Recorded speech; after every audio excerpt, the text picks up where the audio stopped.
Hey everybody, my name's Kenneth C. I'm an alcoholic. It's good to be here, good to be sober another day. Thank you, Daniel, for that message. And thank you for inviting me to be here. What an honor and privilege to be up here. And it's not one of my favorite things to do in Alcoholics Anonymous, for sure. I'd much rather be talking about some of y'all than I had myself. So a few things I'd like to mention first. I got a sobriety date, December the 10th, 2006. I have a home group, which is There's a Solution group. And down in Shallotte, we meet there every Tuesday and Thursday afternoon at 5:30. We got some real good alcoholics down there. If you want to understand what I'm talking about there, just come to one of our business meetings. You'll know all about it. So anyway, got a sponsor who doesn't have a sponsor right now. Matter of fact, he's sponsorless. His sponsor just passed away a couple weeks ago. So he's been around a while. So anyway, had a little bit of discussion on that the other night over dinner. So anyway, keep him in prayer if you will. It's been suggested I share with y'all just in a general way what it used to be like, what happened, and what it's currently like now. Try to do that, and hopefully somebody gets something from it. And I'm not sure how long I'm going to stay in this jacket. Did I look okay? You know, they told me to suit up and show up. This is not something I normally wear. This is out of respect for the program of Alcoholics Anonymous. It's something I was told to do in the very beginning through sponsorship. So I'm not up here just to kind of look good. I'm representing a life-saving program here tonight. It's definitely helped me to be here tonight and saved my life for sure. And any program that's been that respectful for me, I try to give it all the utmost respect myself. So anyway, what it used to be like, I come from a pretty dysfunctional family. I'm going to take this jacket off, y'all. Sorry. I was the youngest out of 3 brothers and 3 sisters. Growing up was pretty difficult. My mother and father both, they drank, done a few other things. My daddy's side, he had 9 brothers and 2 sisters. They were kind of old school. They loved to make their own brew and grow their own stuff to smoke and a few other things. And being the youngest out of the family, I was kind of spoiled rotten. I got by with a lot of stuff growing up as a kid. I remember I was born in Elizabeth City, North Carolina. Some of y'all may know where that's at. And I was there for a short while. We moved down to Brunswick County, down the Shallotte area. And moved to a place called Thomasboro. And we was there till our house was built. And we moved to a town called Longwood. And I was there for about 35 years before where I'm at now. My family, my first drink, I used to watch my mom and dad when, growing up, and there'd be a lot of quarrels and fights and arguments. And I remember looking at them and I said, you know what? And I remember drinking that stuff out of that bottle and it was brown. And I remember telling myself, if that's what that stuff does to you, I don't want no part of it. And I swore off before I ever picked up a drink. When we were living in Longwood, I had 2 cousins stayed next door, and an uncle and an aunt, and they were a little older than me. And one morning, I was around the age of 10 years old. I was about 6th grade of school, and he turned me on to my first drink. I remember getting on the school bus that morning, and he turned me on. I remember it was some liquor of some sort. I remember it being brown, and he turned me on to something else too. And I looked up to him. I said, if I turn this down, chances are I'm not going to be liked or be favored or something like that. I feel a little different. And I always felt a little different growing up anyway. So anyway, took that first drink. Nothing really happened. I went to school, got sick, felt terrible, swore off again. I'd never drink again. And until some time passed, not exactly sure how long, it seemed like maybe a few months, maybe even a year or something. I got this knock on my bedroom window one night, and it was a friend of mine in town. And he had a young lady with him, and they wanted to go sneak out and do some drinking and do some riding. And at that time I had some transportation. I had a 4-wheeler at the time. So we all got on that four-wheeler, 3 or 4 of us, and we rode around, went in the woods, and we drank, done a few other things, and I took them home, and the girl, she stayed with me. And we rode down the road and done a few other things, and that's kind of where, after drinking and doing that stuff, and she introduced me to, I'm going to call it apple pie. That's pretty much where, I think Bill Wilson mentioned in his story, where he had arrived that time when he was talking about his first drinking experience, and that's where it all arrived for me. So between that and the drinking and the other stuff, it was pretty much lasted for 19 years. That was what it was all about. And so anyway, after that experience there, I couldn't wait to do it again. I was in and out of trouble. I remember every chance I got, I remember drinking, and I got in some trouble driving a motor vehicle without a license. I didn't think that just because I didn't have a license didn't have anything to do with my truck running. So I ended up getting caught multiple times, like 13 times. They couldn't take a joke. I thought it was funny until they ended up going to court, and it got so bad to the point where they gave me 6 days in jail. And that was my first experience going into jail. And after that, I got into high school, kind of stayed on the same path.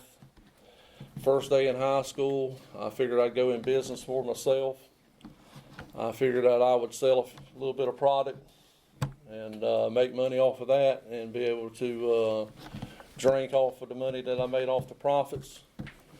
And I found out real quick that a monkey can't sell bananas, and I ended up drinking and smoking of everything I had real quick. And so that collapsed really, really fast. Met this young lady who later on became my wife. We started dating. I was skipping school quite often. After that experience, they put me in school suspension for 5 days. That was kind of like a life sentence to me. My first day in school suspension, I was like, this ain't working here. I got to go. I can't stand this. Ended up skipping 69, 70 days, I think, straight, to the point where the law got involved. Called my parents, and I was just before turning 16 at that time. Had a talk with the principal. They told me I had to come back. I went back that day, and then I ended up skipping because I started counting the days, how much I had left before I turned 16, and I figured I could go ahead and weasel my way on through this, so I ended up never going back to school. And at that time, I had ideas. My dad, he was a commercial fisherman. I used to go out with him fishing. And anyway, I would go make a little money. I didn't have much of an education. And at that time, we're talking about the early 80s, I could go out and make 50 or 100 bucks. That was a lot of money back then. And I remember my uncles next door, they would be over there, and they had an old shed next door, and they would always be out there with barrels and stuff, and they'd like to gather fruit of some kind. We had this old pear tree out in the yard, and it had these little small real bitter pears. And I remember him asking us, me and my cousins, y'all go out there and pick these pears up, we're going to make some wine. I was like, okay, cool. I didn't know anything about making wine, but I was interested in trying it. I figured it'd be pretty cool to drink some homemade wine that they had made, sure. So I said, well, how long is it going to take to get ready? They said, oh, you'll know, just keep picking up pears.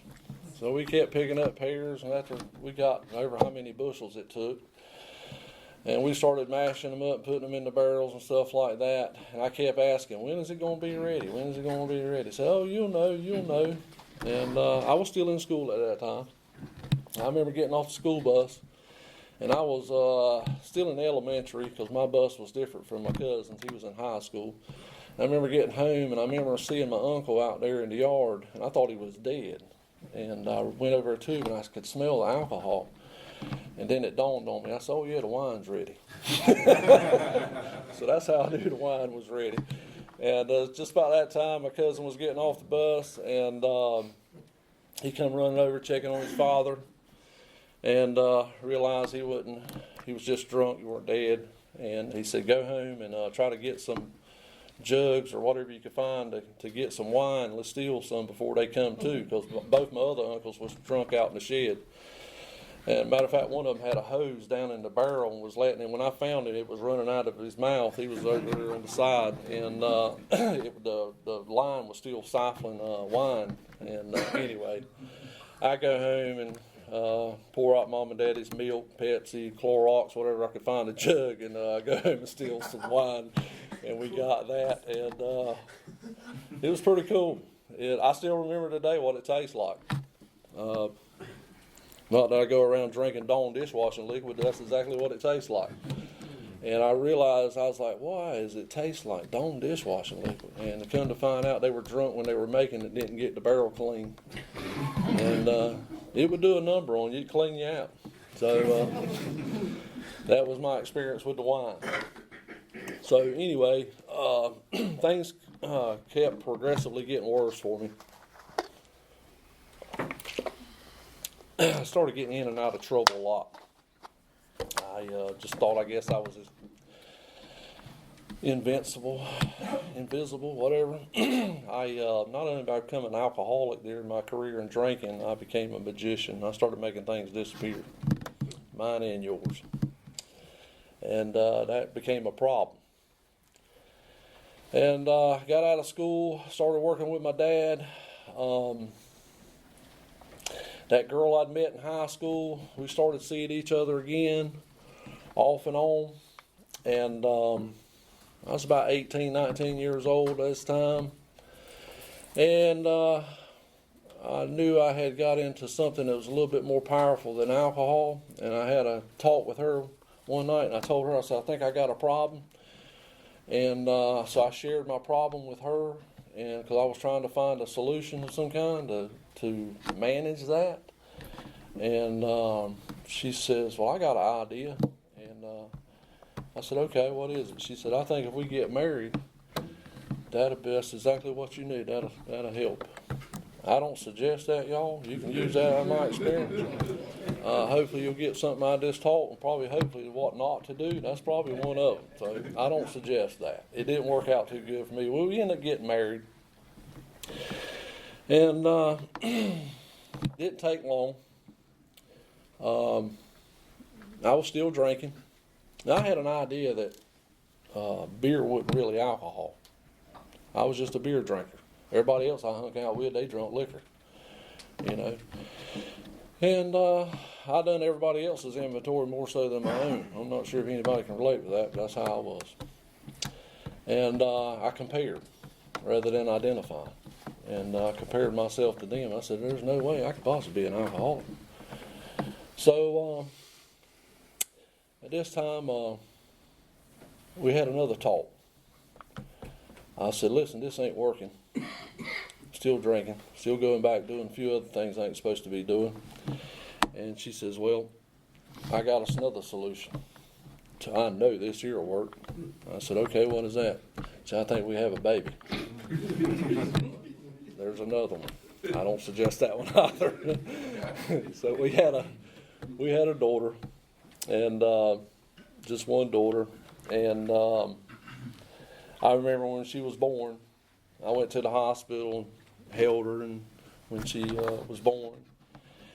And I remember I didn't have a driver's license. I had done got caught driving on a suspended license. I had a DUI at that time, and had done taken that. And so I figured that the cops was kind of out to get me. You know, they were watching me and blah, blah, blah, and people were snitching me out, and first one thing another. So anyway, I didn't have a driver's license, but I drove to the hospital, and on the way home, I said, you know what? I'm a father now. I got a lot of responsibility. I figured, I know I deserve a drink, at least a beer, you know. So I stopped by the store and got me a beer, and went on home. And I started looking around. There weren't nobody around, just me by myself. I said, you know, this is a good opportunity to go ahead and pull one now. So off to the races again. I stayed gone for about 3 days before they ever caught me again. And I don't think I've ever seen anybody that was as disgusted at someone as was my wife when she come home and seen me that way. It was pretty bad. So she done exactly what she was best. She took the child, she left, she filed for divorce, and she left and never came back. And the only thing I could think about at that time was how grateful I was I didn't have to deal with that no more. That's how selfish and self-centered I was. And I was like, this is a perfect opportunity now to do some partying. I'm free, and I can do what I want to do. And I did. For about 2 years. 2 years lasted in between there. That cousin that turned me on that first drink, he got married, and he had separated from his wife at the time. So me and him hooked back up and started drinking together hard, doing a few other things, and going out in the bars and stuff like that. And we even started working together some. And so things was pretty good, I thought. And I kept getting worse and worse and worse. And then I met this another girl who I thought a lot of. I ended up meeting her and falling in love, and thought it would be a good idea too to get married again. And she was a stripper, and that's another suggestion. She liked to party and drink and do a few other things just like I did, and I figured it'd be cool to marry a stripper. Everybody wanted to marry a stripper, right? That's what I was thinking at the time. And anyway, we ended up getting married. Actually, it wasn't bad. It wasn't bad at all for the first couple of years. I'd done everything I could within my willpower to manage my drinking and all that, and it just didn't work out. After about 3.5 years into that marriage, things progressively kept getting worse, a lot worse. She decided she had enough, and this is where in between I was racking up a bunch of multiple charges. I was one of those guys where if I picked up a drink, just like this right here would be, and I turned to my lips, 2 cops would fall right out of that ceiling with handcuffs and warrants. That's the way it was with me. And I couldn't turn around without cops breathing down my back, and had warrants and papers. So anyway, this is where it started progressively got real bad for me. Racked up about 10 or 12 felony charges. Got a couple more DUIs. There was one thing good about getting felonies. Felonies override misdemeanors. So I kind of weaseled my way out of a couple DUIs because of the felonies. That's another suggestion. I don't suggest getting felonies over DUIs, but that's what I did. And anyway, they went and seen the judge, and they gave me an active prison sentence. We went back and forth for about 1.5 years, and in between that 1.5 years waiting to go to trial, I kept getting charges. And my attorney said, this ain't good. We better do something now, or something really bad happens. So they gave me, they dropped the plea from 27 to 33 months, which I thought was ridiculous. I was not a felony at the time. And my attorney kept telling me, he figured that you might better take this. And I held out till they offered me 16 to 20. And gave me 16 to 20 months prison sentence. And I have, in between, before that prison sentence, and this is not something I'm bragging about, but I had been to treatment like 7, 8 times. My record going to jail was 9 times in 30 days. I was on 9 bonds. I was the type of guy that my family had forked out so much money to the bondsman, said, listen, you can walk out of that door tonight and your bond's $10. Don't call me, we can't touch you. So we'd gone too far. And I was introduced to Alcoholics Anonymous. I had been to tons and tons of meetings. I used to go there and hang out, not do anything, never followed any suggestions. I remember going down to the Gristatown group. I could always go to a meeting, find someone just as sick as I was, if not sicker, to join me. And we get in the car or my truck. Here I am with no driver's license. I had beer in the truck and had something to smoke in the ashtray.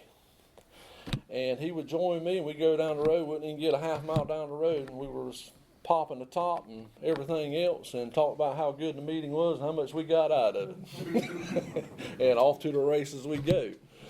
And so anyway, all that was in between my first prison sentence. And I told myself, I said, the day and time that I make it to the prison, I'm done. I'm through. I'm sitting. That's my turn. That's going to be it.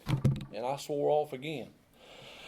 I got that first prison sentence, and it was painful. I left from Brunswick County Jail, went to Pender, Craven Correctional to be processed. Went to Craven Correctional, was processed there, and went to Newport Correctional. And if some of y'all may know where that's at, it's up in around Morehead City.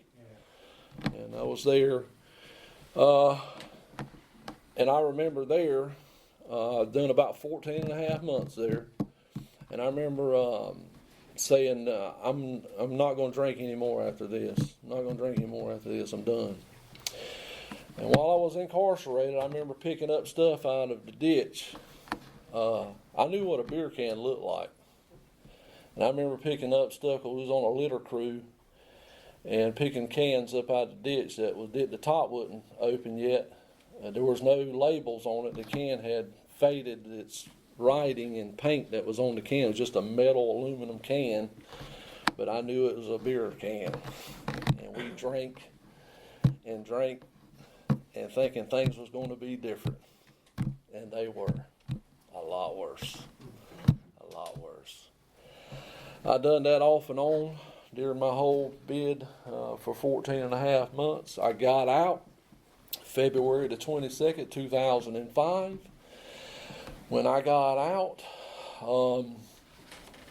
I got home at 4 o'clock that afternoon back in Longwood. My mom was in the hospital. Went by and visited her. I got home, and I said, I got about $114, $115 in my pocket. Excuse me. After doing 17 and a half months in the joint, I think I deserve a drink. And so I did. And I rewarded myself with another beer, which was a big one. I remember it being one of them big 40-ounce beers, big old bottles. And telling myself and convincing myself it was going to be a lot different this time. And it was. That lasted for 15 and a half months. 15 and a half months, I was off to the races again. I'd gotten to a point where if I weren't drinking, I was thinking about it. And, or on the way. And I could not stop. I had tried church a couple times. Nothing really triggered there. Never got inspired enough to want to continue going back. So I kind of lost hope, and I said, you know what? About a month after getting out, they called me to child support court. That daughter I had, I still owe child support. I go to court after about 2 months after being out. I'm in pretty bad shape. The judge looks at me.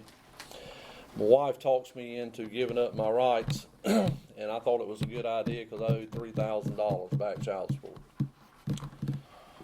So I signed my rights away to her that day,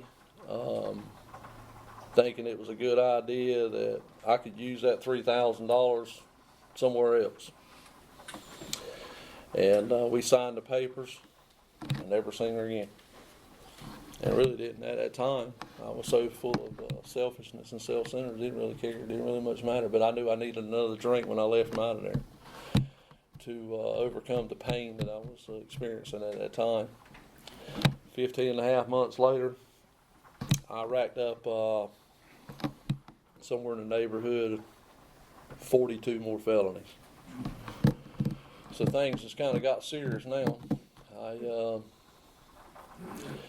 That same judge that sentenced me that 6 days the very first time was right back. I was standing back in front of her again with all these charges in my record. That was not a good situation. I had a guy down in my area who had started a group, a Christian men's recovery program. And he had come talk to me about 3 days prior to this court date, and he said, you know, I got this program, I think it'll help if you'll give it a shot. If you just give it a shot. I would love to work with you. I feel like you might be worth saving. And the idea that I had at that time with him was I was suspicious of him being a cop. He was some kind of undercover guy, and he was out to get me. And so I was like, man, I don't even want to talk to you, and I didn't. And he showed up at courtroom that day when I was sentenced that last time. I had those 42 felonies. I stood before the judge on a curfew violation. I weren't home at 7 o'clock. They violated my probation because they gave me probation. I walked on all those charges. And went home at 7 o'clock, and they violated my probation. And that guy, Larry, he stood before her and said, Your Honor, says, I believe if you'll turn this guy over to me, says, I think I can help him. She says, well, if he gets any help, it'll be from the North Carolina Department of Corrections, so that's where he's going today. And my knees buckled. They gave me 128 months that time. Anybody can do the math, that's 10 years and 8 months. I'm here to tell you, I weren't built for prison, so I thought. Yeah, and but they made a believer out of me. My dad, when he was alive, he used to prophesize and tell me all the time. He said, son, if you don't slow down or stop, chances are one of these days, if you get lucky enough, you're going to make it to the big house.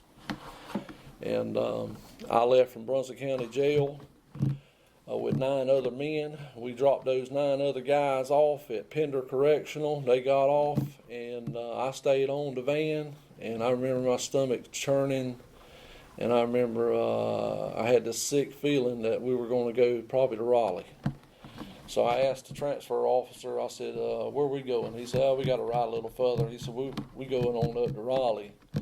And I knew right then those words from my dad started going repeated over and over in my head. I knew right then I was going to make it to the big house. And sure enough, when I got to Raleigh Central Prison, I got in there, went through the intake, and then when I got through the intake, that's how they welcomed me. Welcome to Raleigh Central Prison. This is the big house. And I got sick. I was sick. I don't know how to put into words to describe the feelings that I had at that time. It was pretty painful. That's all I can say. I got in there. They put me on in a room. And I won't never forget the cell number. I still remember it today. And that's where I had my spiritual experience and awakening. That cell number was FU 111. And I think it was giving a message to me right out the gate. And in FU 111, later on that night, I remember I was smoking cigarettes at the time, and I remember getting a cigarette, and my nerves kind of calmed down some. And I was looking at my surroundings, and I realized that alcohol had everything to do with me being there. Because I remember rewarding myself with a drink, thinking things was going to be different when I got out. And I finally, for the first time, admitted that I might be an alcoholic. And I've come to terms to believe it's not the amount that you drink, it's what you do when you drink. That's just me. And because when I drink, I'm capable of doing anything to anyone under the right conditions. And the conditions seemed to be always right when I was under the influence of some kind. And I got there. I remember I was not a religious person, but I did believe. I've always had something. And I remember saying, I need your help. I can't do this alone. Would you please help me? And other than that, that was about it. And I remember the moment that I started to get up off of that steel bed and go to my knees, something happened. And what happened was like a warm blanket there wrapped around me, and a feeling came all over me that I was exactly where I needed to be, that everything was going to be okay. And as long as I stayed on the path, that I might have a chance. And then again, I was still back and forth with the idea. It was just those thoughts that went through at that time. A guy came to my cell the following day, said he knew me from county, wanted to know if I wanted to go, was interested in going to an AA meeting that afternoon. I'm here to tell you that Alcoholics Anonymous was not something that was on my mind on the second day after a 128-day prison sentence. But so I had a thought, well, it might look good for parole, and also too, I might get a chance to get out of this cell for a few minutes. So I went, and when I went, there was a guy. There was three of us: me, the guy who invited me, and the chairperson. And the chairperson done basically what I'm doing tonight. And he had shared his story. And I remember him being somewhere in the neighborhood of 27, 28 years old. And he had 2 consecutive life sentences. And when he talked, I could identify, and gratitude came over me, and I realized that I could have easily been in those shoes and under those same conditions. Because many, many times that I've drank into oblivion, because that's how I drink, and I could have easily put myself or done something that probably would have been in that same situation. And I only had what I had.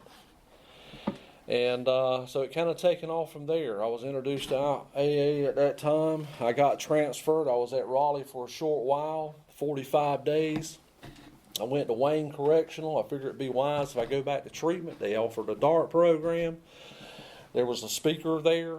Some of y'all may remember him, a guy named Wallace B. from Sanford, North Carolina. He was there speaking, and he shared his story, and I wanted what that guy had. I wanted what he had. There was a glow about him, and plus him having that substantial amount of time and being incarcerated, found a solution to his problems, got on the path and stayed on it. And now it wasn't that easy for me. He just shared that night, and I just caught wind of it. And I went through treatment. They told me chances are I'd be shipped again. I ended up getting shipped. I got to Hope Correctional, left from Hope to Columbus. After treatment, I heard a few things about sponsorship. It would be wise if I got a sponsor. So I was thirsty. I was looking for a sponsor. Be careful with that, because I asked a guy to sponsor me, and he told me he'd been sober about 12 years at the time from alcohol, but not other substances. So I didn't think he'd be a good sponsor for me. So I had to let him go. I left from Columbus Correctional. I was there for 4 days. I went to Morrison Correctional. Looking back, I'm pretty sure that God had everything to do with this, doing for me what I couldn't do for myself. I got off the bus there at Morrison. There was a guy named Tom I. There was on a Wednesday morning. And he introduced Alcoholics Anonymous to everybody that was getting off the bus that day. He said, if you have an idea that alcohol had anything to do with you being here, welcome. We like to let you know that we offer an AA fellowship here. We got a group called Into Action Group. And if you care to, if you'd like to join us, we have a meeting here every Wednesday night, and at 7 o'clock, I believe. And I figured it'd be wise if I did. I went to a meeting there, got to meet Tom and work with Tom. That's where I got my first sponsor, a guy named Richard P. He's no longer with us. Tom and Richard conducted a workshop. Not sure if y'all familiar with workshops. I didn't even like the word workshop. I didn't want to do nothing at the time, but I figured it might be wise if I did. Went to this workshop, and the biggest reason I went to the workshop was Tom had shared about the workshop that was conducted in the prison. There was the 10 guys that one of the groups that he had worked with had 100% success rate. Either they died sober or were still sober that day. And I remember telling myself, this might be something I need to get involved in. And so I did. I had the privilege of working with Richard and Tom through that workshop. I had got myself a temporary sponsor besides Richard. Richard was sponsoring the guy that I was temporary sponsor. He ended up getting transferred. Richard came up to me that Wednesday night. He said, I understand Jeffrey left. I said, yes. He said, do you understand I was Jeffrey's sponsor? I said, yeah, I remember him talking about it. He said, do you understand I'm your sponsor now? I said, no, I don't. He said, well, I am. He says, what you think about that? I said, well, does it matter? He said, probably not. Now, here's what I want you to do.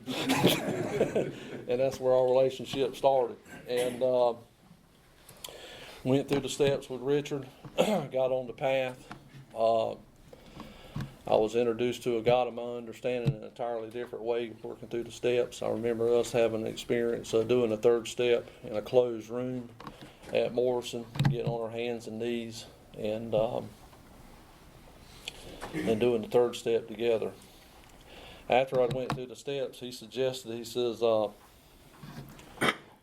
you found anybody else to work with? I said, what are you talking about? He said, a sponsee. I said, no, I don't think I can get anybody sober. He said, I'm pretty sure you can't either, but I know who can through you. And he said, how about start praying for one? I said, are you serious? He said, absolutely. So I did. I had to be honest.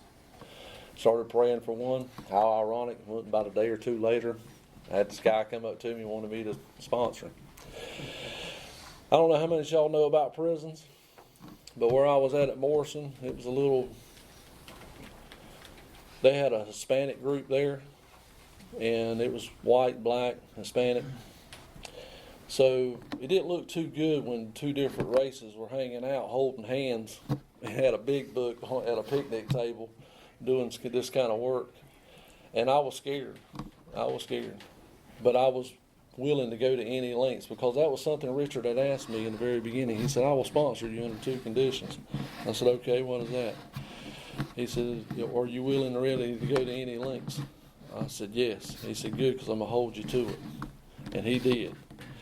And he kept me active in service, so forth and so on. Ended up working with these guys, and he told me, he says, and the other thing is, he says, carry this message precisely as much and often as you can. And he says, don't ever say no to AA. And that's the biggest reason why I'm here tonight. And, I get a lot more from something like this than probably y'all ever will, I'm sure. Things started taking off. I was there at Morrison for about 4.5 years. Not that I was counting. Ended up going through all the way through the prison system. I'm going to speed this on up a little bit, because there's a few other things I'd like to mention before I stop. Everywhere I went, I think I was counting on the way up here. I think I had 11 prisons that I went to. I ended up serving 9 years, 1 month, 1 week, and 1 day.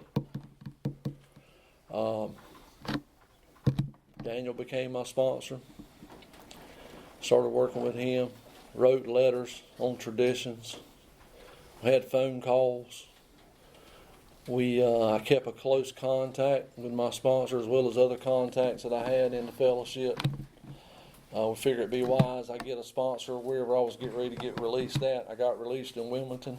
We call it 025, nickname for it, which is Wilmington, New Hanover County Correctional. I was there. When I got released, there was Bill P. was my sponsor at the time. He was at the gate. My first cousin, a lady named Teresa, and that daughter that I had gave away, she was there. How ironic was that? I didn't go far. There was a halfway house about 300 yards from the prison. That's where I went.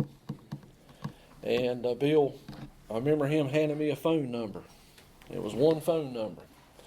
He said, this is your lifeline. He said, I suggest you use it and use it wisely. This guy here will help you get to a meeting. You're probably going to need to go to as many meetings as possible, a lot more than what I can carry or take you to.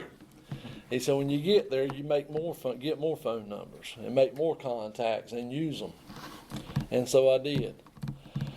I weren't in the halfway house very long. I had a job position that was offered to me First thing I done was talk to my sponsor about it, and we discussed it for over a week, prayed about it, and I took the position. He told me to make the commitment, no matter what, 2 years. No matter what, 2 years. I stayed to 2 years that day.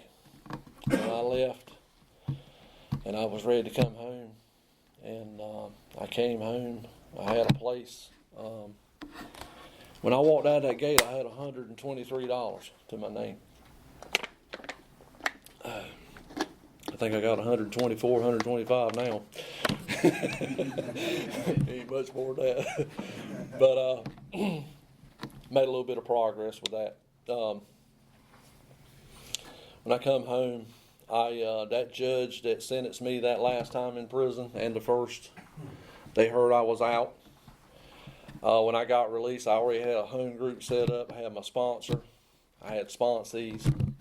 I had the network through technology that AA offers, in our rooms. And I used that while I was gone. I had opportunities to speak. I worked on a dredge. I worked around a lot of other active alcoholics. I got to be, I like to think, a witness the best I could, and speak elsewhere, other states, and do a little bit of service work there as well. That judge that sentenced me, they had this thing called drug court. They invited me to attend that drug court. I got to attend. I got to speak a few words. When I walked into the courtroom, the judge stopped the court. She came down off the bench, came down and hugged my neck, and welcomed me, and then invited me to be their speaker for that yearly anniversary. And then she passed away before the anniversary ever came. And that was pretty cool. Not that she died, but sorry about that.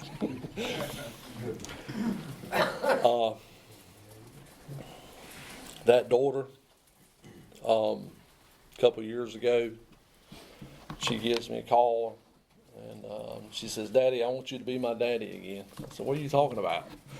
She says, "No," I know it sounds crazy. She says, "But on paper," she says, "I want you to adopt me back."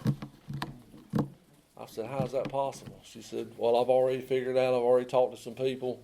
So here's what you got to do." I said, "Well, tell me." And she told me.